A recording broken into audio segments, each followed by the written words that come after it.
Hi, Sagittarius. Welcome to your March 2021 Astro Update. It's Rena here, your fellow Sun and Sagittarian. And so I'm looking at this having the Sun in Sag, but remember that you have a rising sign. And I don't talk about this enough, but these forecasts are meant for the Sun and the rising. And some people say, well, should I listen more for my sun or my rising?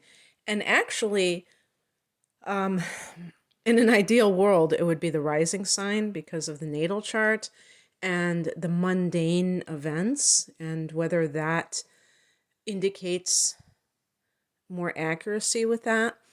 However, because you're listening to a YouTube reading, it's not going to be accurate because you all have a different rising sign, those who are listening for the rising Sag. So that's where it gets a little tricky. And of course, the same applies to the sun, but I'm talking specifically about the natal chart. So the bottom line is listen to these for just a general idea of what may be happening, but not holding fast to certain dates. And that's just how it is anyway. That's how I approach predictive astrology. I don't get too caught up in it because I know that so many times when I have personally looked at my chart and seen the transits specifically, it doesn't necessarily pan out. It's not, I'm like, okay, this was supposed to be a big deal. What's going on? What's happening? And there might be something happening at a more subtle level, who knows? I don't know if it's always going to be something that happens. So that makes it a lot easier. So you don't get like anxious and disappointed, otherwise. And you take action, you just see your life, you see yourself as a sovereign being and not just controlled by outer forces. And of course, there's going to be a smartass who says, okay, the reading starts at 222. Okay, so March is a month that I think is friendly for Sag as we get into the month. Of course, Pisces dominates. The sun it will be in Pisces. It always is in Pisces for the first several weeks. And also the fact that we have a new moon this year in March as well. But then we get into Aries season and the astrological new year, and that is definitely friendly to Sag because Aries is a fire sign as well. So, one thing we can say as we begin March is that all the plants are direct. So it's a green light. One little caveat. We do have Mercury still in its shadow until the new moon in Pisces. It's getting stronger every day, though, and, gaining degrees.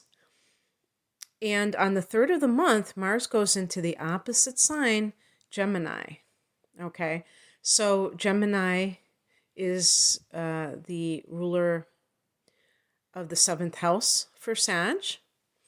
And I'm saying that at 0 degrees.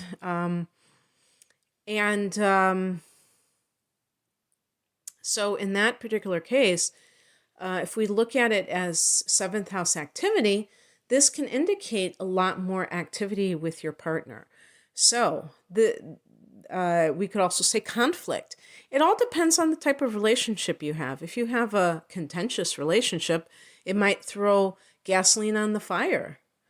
It could be angry sex.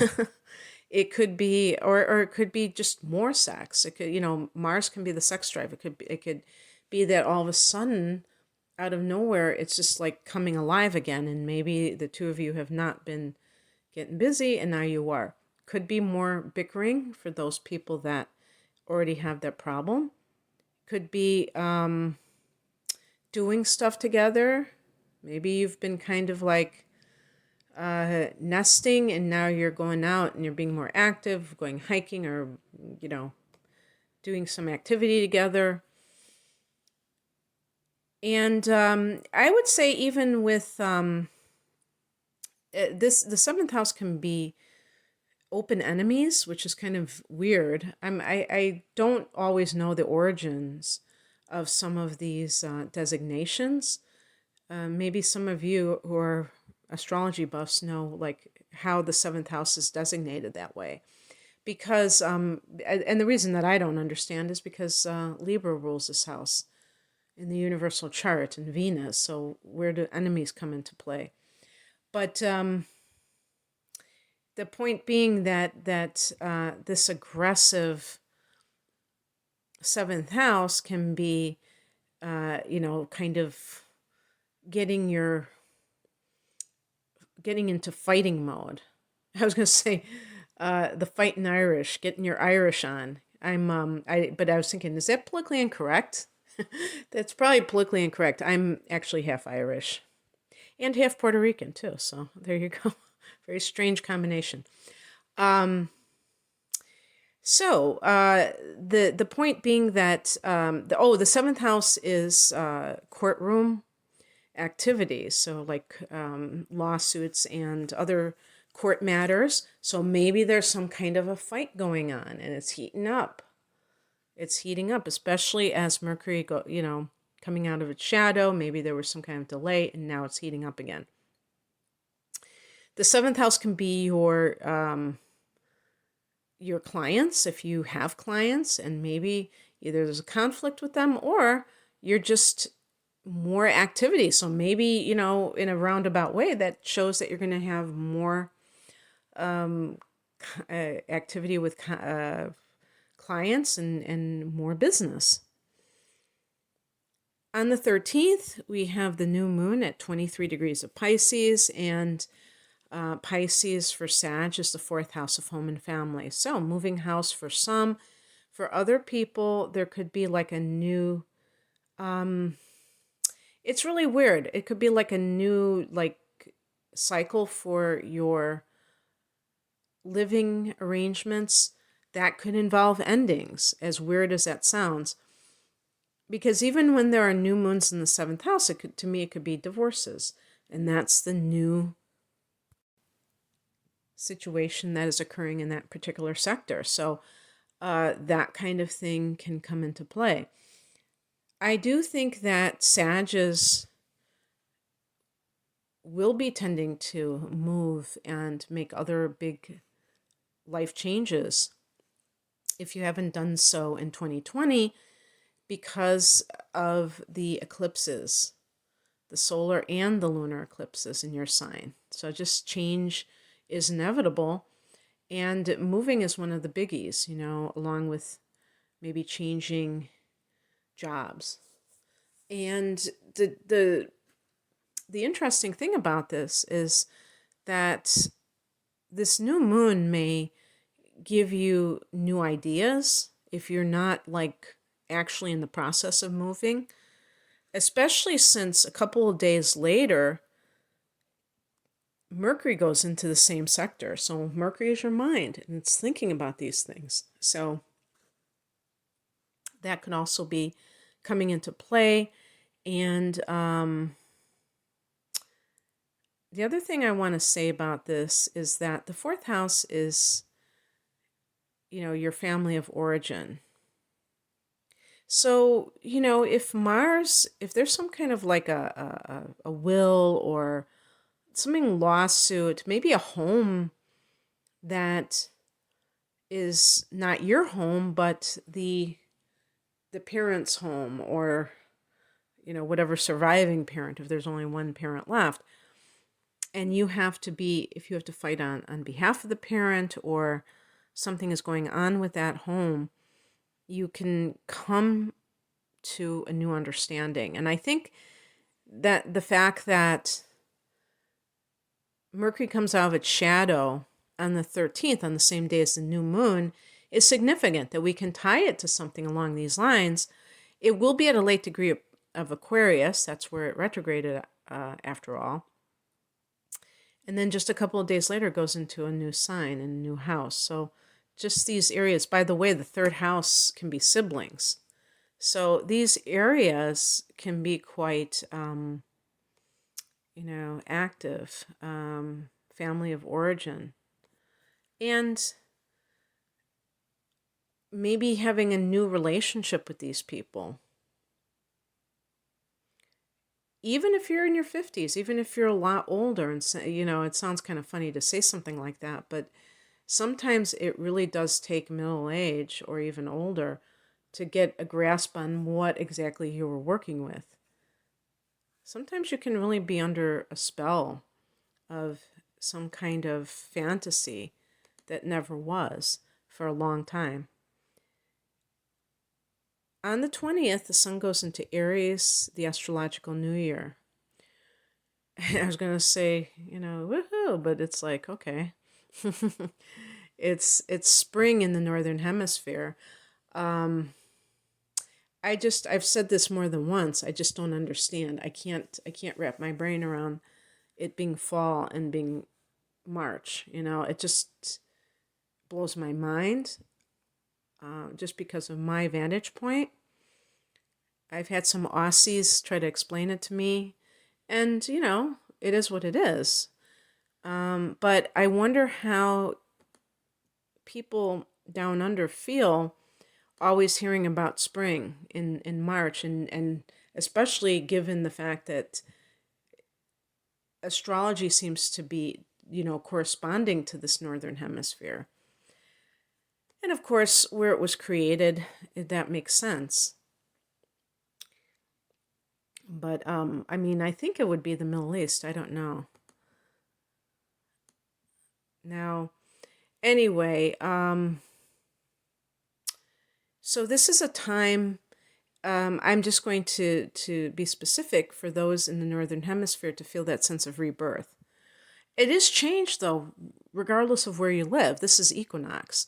So this is the change of seasons, and specifically the sun going into cardinal sign Aries, change with the cardinal signs, just like with the solstices. So power period.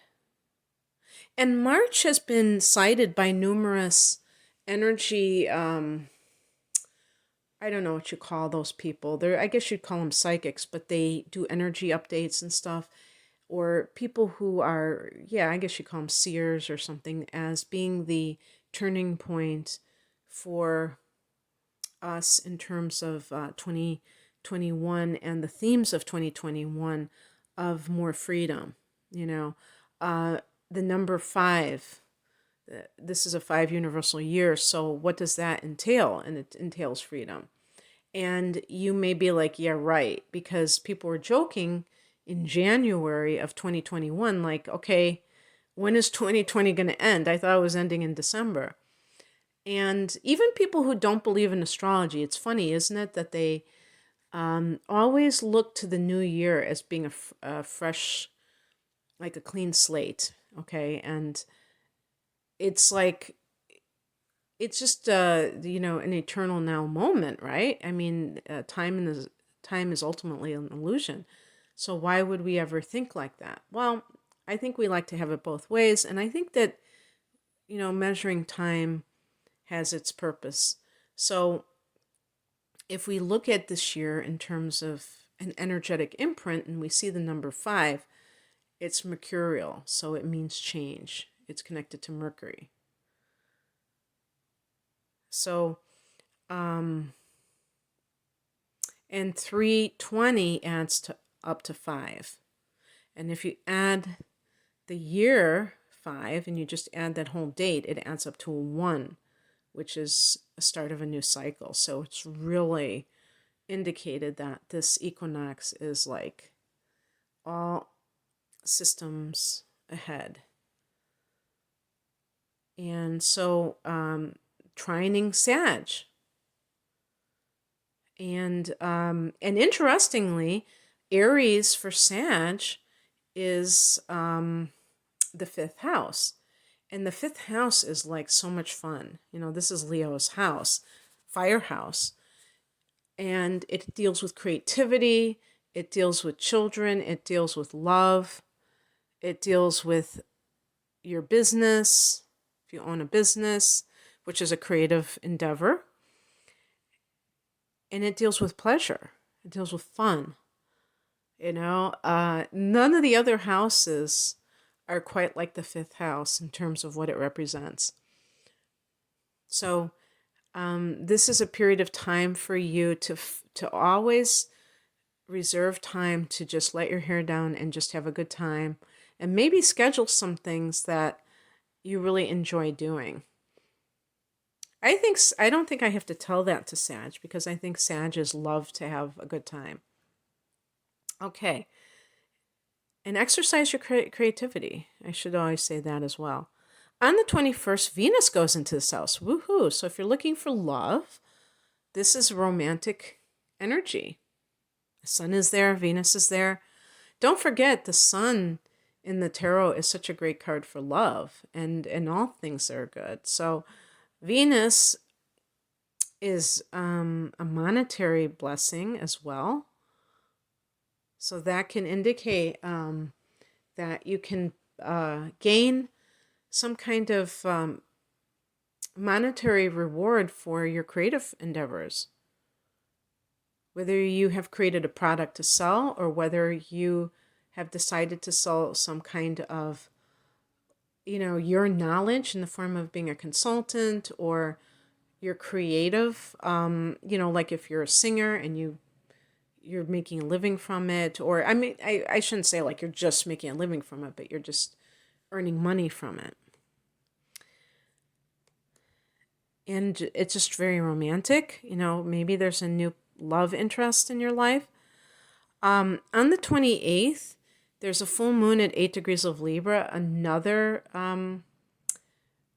nice energy. This is the opposite house, the 11th house, which is Aquarius's house in the universal chart, and deals with the collective, deals with,